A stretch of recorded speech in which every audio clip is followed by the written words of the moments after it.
ఈ వీడియో చూసే ముందు జై శ్రీరామ్ అని కామెంట్ చేయండి. హిందూ మతంలో పువ్వులకు ఎంతో ప్రాముఖ్యత ఉంది. పువ్వులు లేకుండా ఏ ఒక్క పూజ పూర్తి కాదనడంలో ఎలాంటి సందేహం లేదు. అయితే కొందరు ఆర్థిక పరిస్థితులను బట్టి రోజూ స్వామివారికి పువ్వులు కొనాలంటే ఎంతో కష్టంగా మారుతుంది. కాబట్టి చాలా మంది పక్కింటి వారి చెట్టుకి ఉన్న పుష్పాలను కోసి పూజ చేస్తూ ఉంటారు. అయితే ఇలా పూజ చేయడం మంచిదేనా? ఇలా పూజలు చేయడం వల్ల ఏ విధమైనటువంటి ఫలితాలు కలుగుతాయి అనే సందేహం అందరికీ వస్తుంది. ఈ క్రమంలోనే ఇతరుల పుష్పాలతో పూజలు చేస్తే ఏం జరుగుతుందో అనే విషయాల గురించి ఈ వీడియోలో తెలుసుకుందాం. పూజలో దేవుడికి పెట్టే పూలు మన ఇంటి దగ్గర పెంచుకుంటేనే మంచిది. పక్కింటి వారి చెట్లకి ఉన్న పూలను కోయాలంటే తప్పనిసరిగా వారి అనుమతి తీసుకోవాలి. వారికి తెలియకుండా దొంగతనంగా పూలను కోస్తే మీరు చేసే దేవుని పూజా పుణ్యఫలం అంతా వారికే చెందుతుంది. అందుకే పూలను దొంగతనంగా కోయకూడదు. నిజానికి పక్కవారి చెట్లుకి ఉన్న పుష్పాలను కోసి పూజ చేయటం వల్ల మనం చేసే పూజలో సగం పుణ్యం వారికే చెందుతుంది.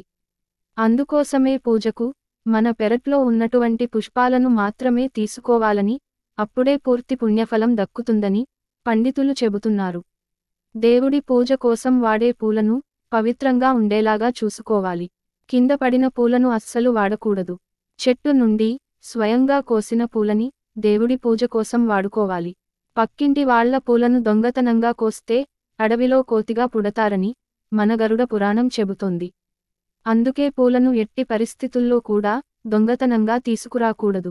వాటిని ఇంటివారి అనుమతితోనే కోసుకోవాలి. అప్పుడే మనకు మంచి జరుగుతుంది. చెట్టుకి ఉన్న పూలు అన్నీ కోసుకోకూడదు. సగం పూలు చెట్టు మీదే ఉండేలా చూడాలి.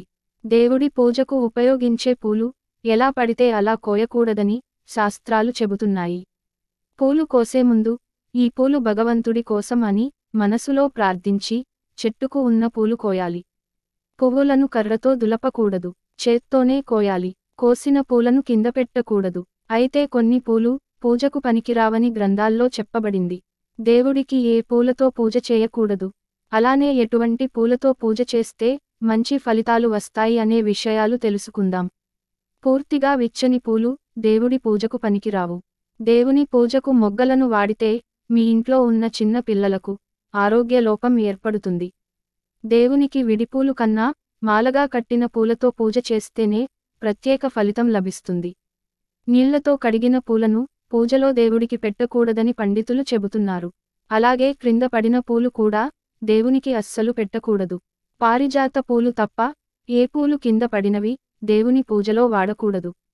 ఎడమ చేత్తో కోసిన పూలు భగవంతుడి పూజకు పనికి రావని ఆధ్యాత్మిక గ్రంథాలు స్పష్టం చేస్తున్నాయి. బంతి పూలను పూజలో అస్సలు వాడకూడదు అని చాలామంది చెబుతున్న మాట.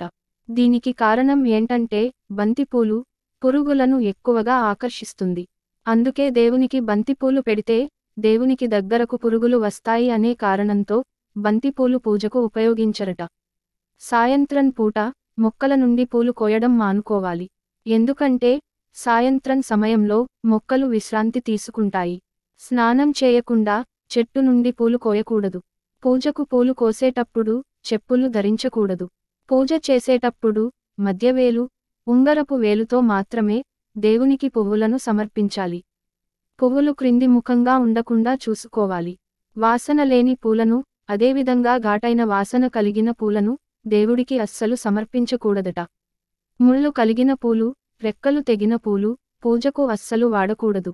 వాడిపోయిన పూలను పూజకు వాడితే అశుభం. కాబట్టి ఎప్పుడూ తాజాగా ఉన్న పూలతోనే దేవునికి పూజ చేయాలి. గన్నేరు పూలతో దేవుడిని పూజిస్తే మీ వ్యాపారంలో అధిక లాభం వస్తుంది. గులాబీ పూలతో దేవునికి పూజ చేస్తే మీ కష్టాలన్నీ తీరిపోతాయని పండితులు చెబుతున్నారు.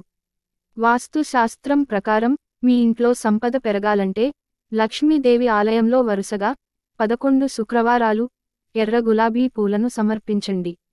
ఇలా చేస్తే మీ ఇంటికి ఆనందం మరియు శ్రేయస్సు వస్తుంది. సన్నజాజులతో దేవుడిని పూజిస్తే వివాహయోగం కలుగుతుంది. శంకు పుష్పంతో దేవతలను పూజిస్తే కోరిన కోరికలు నెరవేరతాయి. నందివర్ధనం పూలతో శివునికి పూజ చేస్తే జీవితంలో శాంతి, ప్రశాంతత లభిస్తుంది. అమ్మవారి పూజలకు జిల్లేడు పువ్వులను పారిజాతాలను వాడకూడదు. ఐశ్వర్యానికి అధిదేవతైన లక్ష్మీదేవికి ఇష్టమైనవి కమలం పూలు.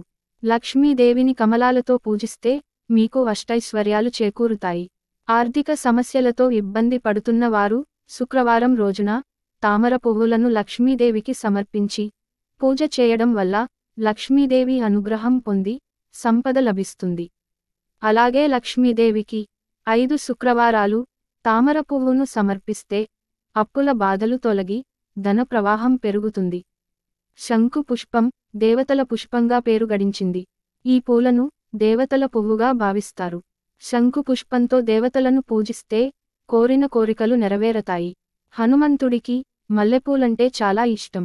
కాబట్టి హనుమాన్ పూజ సమయంలో మల్లెపూలు సమర్పించండి. ప్రతి శనివారం హనుమంతుడికి మల్లెపూలు సమర్పించి మీ కోరిక చెప్పుకుంటే ఖచ్చితంగా తీరుతుంది. మందార పూల చెట్టును ఇంటి ఆవరణలో ఉంచడం వల్ల వాస్తు దోషాలు ఏమన్నా ఉంటే తొలగిపోతాయని పండితులు చెబుతున్నారు. ఉద్యోగ వ్యాపారాల్లో సమస్యలు ఎదుర్కొంటున్న వారు ఇంటి ఆవరణలో మందార మొక్క పెంచుకుని ప్రతిరోజు మందార చెట్టుకు నీరును పోయండి. ఇలా చేయడం వల్ల మీ కెరీర్లో విజయం సాధిస్తారు.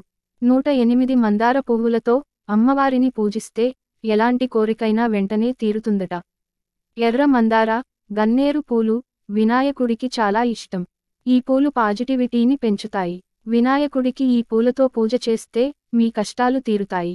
మహాశివుడిని మారేడు దళాలతో పూజించడం వల్ల పరమేశ్వరుడు సంతృప్తి చెంది కోరిన వరాలన్నీ నెరవేరుస్తాడంటారు.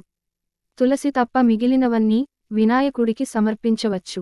మల్లె పువ్వుతో పూజిస్తే మీకున్న అన్ని అనారోగ్య సమస్యలు త్వరగా నయం అవుతాయి. మంచి ఆరోగ్యం ప్రాప్తిస్తుంది. దేవునికి రుద్రాక్ష పువ్వును అర్పిస్తే ఎన్ని కష్టాలు ఉన్నా తప్పకుండా తీరిపోతాయి. ఈ వీడియో మీకు నచ్చితే లైక్ చేసి సబ్స్క్రైబ్ చేయండి.